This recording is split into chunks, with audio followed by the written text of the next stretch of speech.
Okay, fresh out of Deadpool, and that was pretty good. Hey yo, what's good? Welcome to The Gist. With me, Jared. The team up so many have been waiting for is finally here. Deadpool's universe is ending, so he seeks out Wolverine in an attempt to save the day.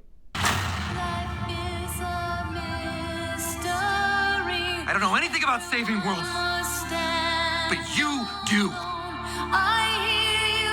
Trust me, kid, I'm no hero. You were an X-Man. You were the X-Man. I am soaking wet right now.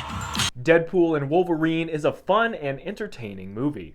From a narrative perspective, it's very hollow and superficial. The handful of times they go for depth and heart are quickly undercut by a moment of humor. The movie sets the light-hearted, violent, and vulgar tone right from the beginning. So to expect and hope for anything more will only set yourself up for disappointment. Even though this movie is technically in the MCU, I'm not convinced it has any consequential significance to whatever the broader story being told in the MCU is. The MCU has been in a declining and disjointed state since Endgame. Time will tell if the concepts and plot points introduced in this movie mean anything for the rest of the MCU. That being said, Deadpool and Wolverine is very meta. There are so many jokes being fired off throughout the movie. If you're not familiar with the online discourse and gossip about Marvel and comic book movies, it's likely that a lot of these jokes, Easter eggs, and references went over your head.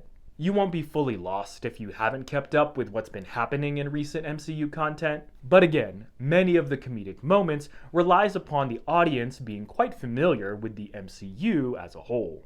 I found a lot of the quips and references entertaining and enjoyable.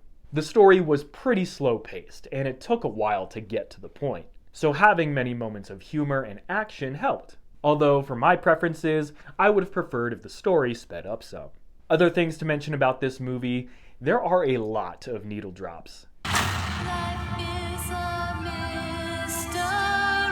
I liked most of the musical choices and action sequences following them, but it might be something that could be much for you. You also don't really feel the stakes in this movie. Deadpool's motivation is simple enough, and in light of Deadpool and Wolverine's healing factor, you don't get any sense of peril for them. Additionally, the antagonists aren't compelling and pretty one-dimensional. They serve the purpose of carrying the story along until the next Easter egg or action sequence. I will say the CGI finger thing was very creepy and cool.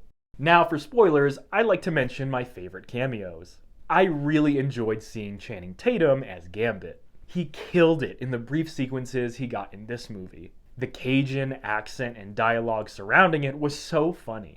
It still saddens me that he didn't get anything in the Fox X-Men universe, so having him here was a nice consolation.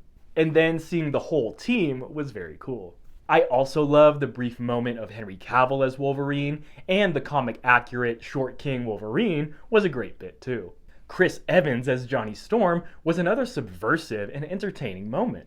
I remember watching that iteration of the Fantastic Four so much when I was younger, so it was a delightful and welcome surprise to see Chris Evans briefly reprise his role as the Human Torch. And that's the gist to some of my spoiler-free and spoiler-filled thoughts on Deadpool and Wolverine.